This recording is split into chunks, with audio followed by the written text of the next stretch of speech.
Hi, everyone, and welcome to the LSP Method podcast. I'm your host, Michael Fern, and today, no guest. It is just me. So I have done some more guest recordings. I hope you've been enjoying the last ones, but I've done some more interviews with guests, and they'll be coming up shortly. But there was one interview that I did. Someone said something, and I'll mention what it was. And it sort of sparked off some ideas. And this is why I wanted to do this sort of solo episode to talk about facilitation skills and Lego serious play. Now, facilitation skills and Lego serious play, you could do a whole course on it. You could probably do days and days. There's so much to it. But I just wanted to narrow it down to a couple of things. So I was doing an interview with a lady called Jenny Martin in the UK, wonderful facilitator, and I'll put that episode up in a few, probably in a week or so. But she said something towards the end that was really interesting. She talked about this particular skill. And so I wanted to talk about what she said and that particular skill within Lego Serious Play. And then I also want to talk about, it sort of sparked off some thoughts with me. It made me think about how I'm using the Lego Serious Play method with my guests on this podcast. So that's the second thing I wanted to talk about.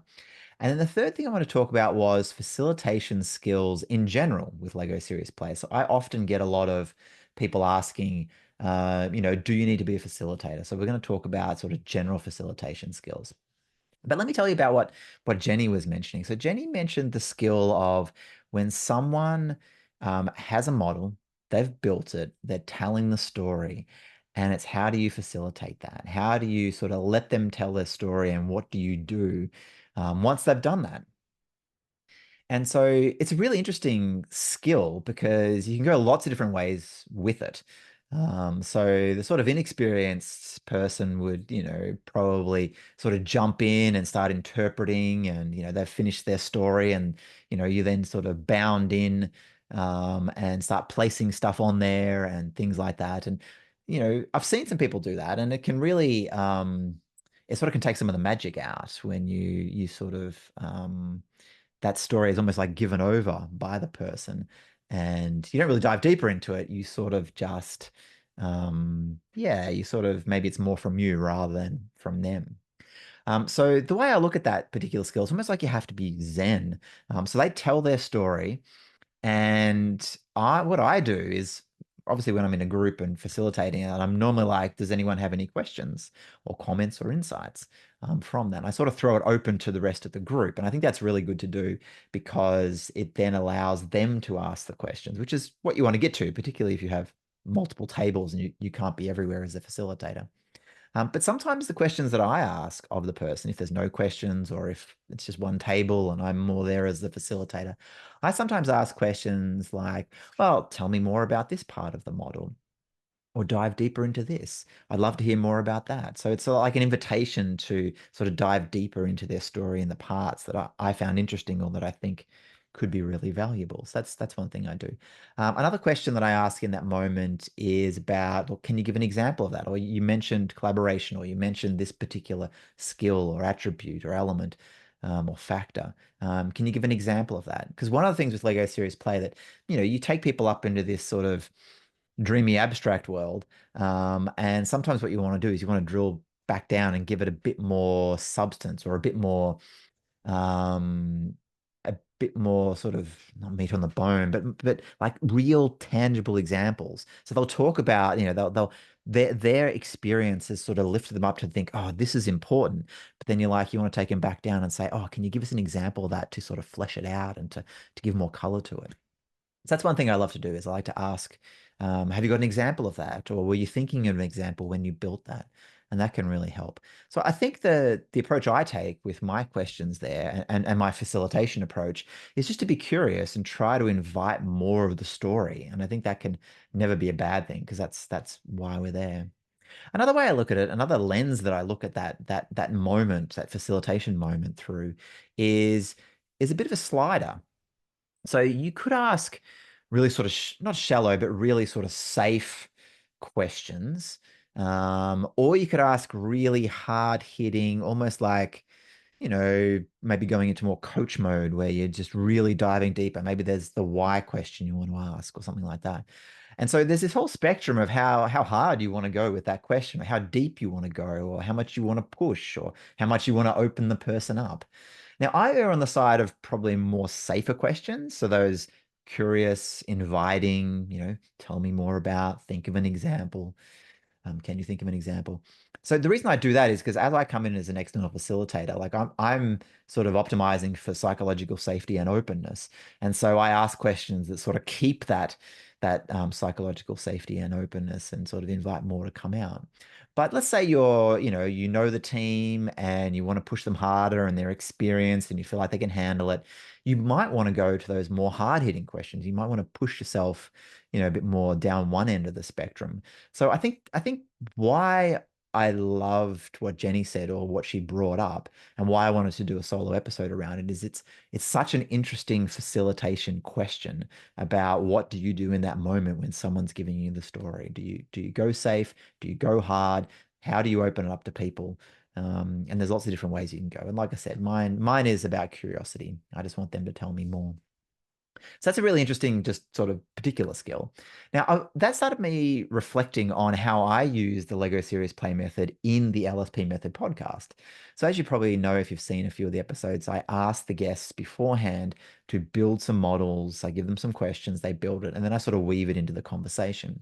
And one thing I found myself doing is that when they share the story of it, I'm going less into facilitator mode like I would in a workshop where I'm just doing what I said I would do, asking those curious questions, inviting more. I'm actually finding that once they've done that, it's sparking some stuff off in my mind, and I'm like, oh, that was curious. Let's talk more about that. And then I will jump in with my thoughts. They'll jump in with their thoughts. And it's funny because it's not quite like Lego Serious Play in a workshop. And I was reflecting on why. And it's because I'm in a one-on-one conversation with someone. It's not a coaching situation. It's not a workshop situation. It's sort of an interview where we're in conversation. And so I'm using those Lego Serious Play models to, like, they'll say something and I'll be like, oh yeah, this. And then they'll say this. And it sort of continues the conversation and allows us to sort of navigate and dive into the conversation and keep that flow going. Whereas in a workshop, I would probably be more facilitatory. And I would say, those things like, tell me more about this. And it's a little more neutral. Whereas I feel like I'm a bit more of a participant in the story and the model when I'm an interviewer on the podcast. So it's funny how LSP in this podcast is not quite like LSP in a workshop, or at least the way I do it. So that was a good reflection, those two different modes that I'm in. And it's good for you to realize as well as a listener that there's a subtle difference between sort of how I would do that. The third thing I want to talk about was facilitation skills in general. So, some people come to Lego Serious Play certification and they're not a facilitator, as in that's not their profession. They've got a day job and they do a whole bunch of other stuff, but they do run meetings, they run workshops, they sort of gather people together and do stuff. They're not a sort of professional facilitator like I am. And so some people come to me and say, oh, I don't have strong facilitation skills. Should I still do Lego Serious Play? And what's interesting with Lego Serious Play is that on one hand, it's a very forgiving method in terms of facilitation skills. Like if you do certain things, which we'll talk about, then it can be really easy to facilitate and it can be a joy. But so it can be really easy and a joy. But if you do some things wrong, particularly at the start, it can be really difficult and hard. And so one thing I say is as long as you're setting it up right, we'll talk about that, then it doesn't really matter about your facilitation skills. The method will support you if you set it up correctly. So let me dive deeper into that. So the first half hour or 20 minutes of a Lego Serious Play session is super important, whether they've done Lego Serious Play or not. You're trying to set the scene. You're trying to set it as a psychologically safe. You want to open them up. You want it to be collaborative, not competitive. You just want people to say what they really think. Like that's one of the cores of Lego Serious Play. One of its real sort of unique benefits or selling points is people just say what they really think, which means you can get to the heart of the matter quicker.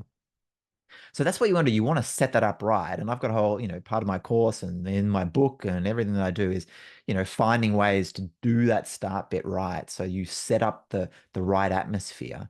And if you do, then the rest of it flows pretty easily. You ask a question, people build, they're sharing stories. If it's multiple tables, they're doing it all themselves. And as a facilitator, like there's not a lot of pressure on you. Like you're not that active. It's like the process can almost run itself if you set it up correctly. And I've done that with like hundreds of people in a workshop. You just set it up and it runs itself. So in that sense, you don't need like super duper strong facilitation skills. Now, if you do, then that's great. And you can, if you're at a table, you can dive in, you can ask questions, you can facilitate it and, dial it up 5, 10, 20%, however much you are as a good facilitator. Um, but I say to people, if you're not a strong facilitator, then it's okay. Lego Series Play can support you and it'll still be better than the meeting it was going to be. Now, what are those things at the start that you need to do and how can they go wrong? Well, like I said, they're in the book and course and all that sort of stuff, but essentially it's answering a lot of the questions that people have in their minds. So, what is Lego Series Play? Why are we using it? Do I need to be good at Lego? I'm not creative. So you've got to sort of answer all these questions and get people, that confidence and that skills, this we call it skills building, that sort of building that confidence to then try out Lego Serious Play. But I think even more so than a lot of that, it really is just the vibe you give out. Like if you're uptight, if you're always worried about time and keeping to time, if you're, yeah, if you're very nervous, if you're like, it's you just have to be relaxed with it. It's Lego, it's fun, and as long as you're setting up the environment to be safe and open and say whatever you want and respecting others' views and all that. As long as you set up that up at the start, then the rest of it is very much supported. But if you don't, if you're cutting people short in time or when they tell that story and you're cutting them off or you're doing value judgments or there's plenty of things you can do wrong there. But if you just set it up correctly, let it run its course, then you don't need to be a professional facilitator to actually do it.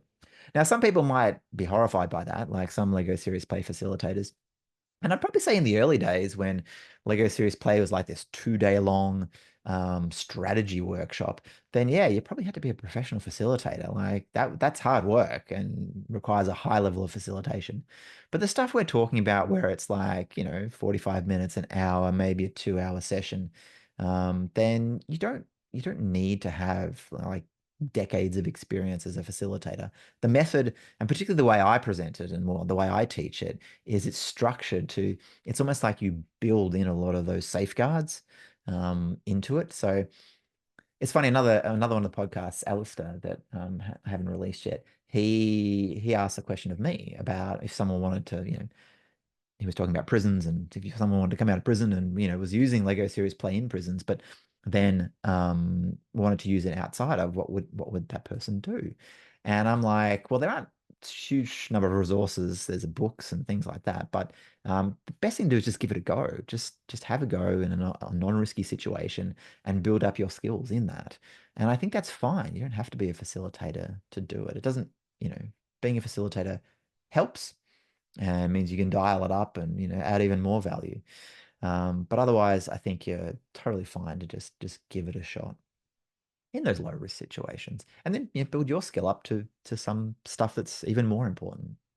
So anyway, I thought that'd be it. Just, that's pretty high level about facilitation skills. Maybe I'll do another podcast around really specific skills, but everything from that one we talked about with Jenny Martin, the podcast coming up where she talked about that particular skill of someone telling the story, and then what do you do as a facilitator, and how do you sort of almost this Zen moment of holding back and just asking curious questions. I thought that was a really interesting discussion. And then just in general, how I approach that. So, asking those questions about, is there an example of that? Or, tell me more about this and inviting other questions. And then that whole bit about with the LSP Method podcast, how it's actually a different use of Lego Series Play that I'm doing. It's more of a conversation and a discussion rather than a telling story and sort of diving deeper with someone. And then lastly, that whole bit about facilitation skills. And, you don't need strong facilitation skills, just as long as you're following the method and following it well, then it should serve you well. All right, so that's just a little mini monologue from me. I'll slide this in, and we're going to get into some interviews again. We've got some wonderful ones coming up with Lucas to do with sports, Alice to do with prisons. Like I said, Jenny Martin, a fascinating facilitator in the UK. We've got Julia and David, and oh my God, there's just so many. I'm just going to start putting them out there. And please let me know if you want to be on it or if there's a particular topic. Just send me a message, and I'll do one. All right. That's it. I'll catch you in the next LSP Method podcast. Bye.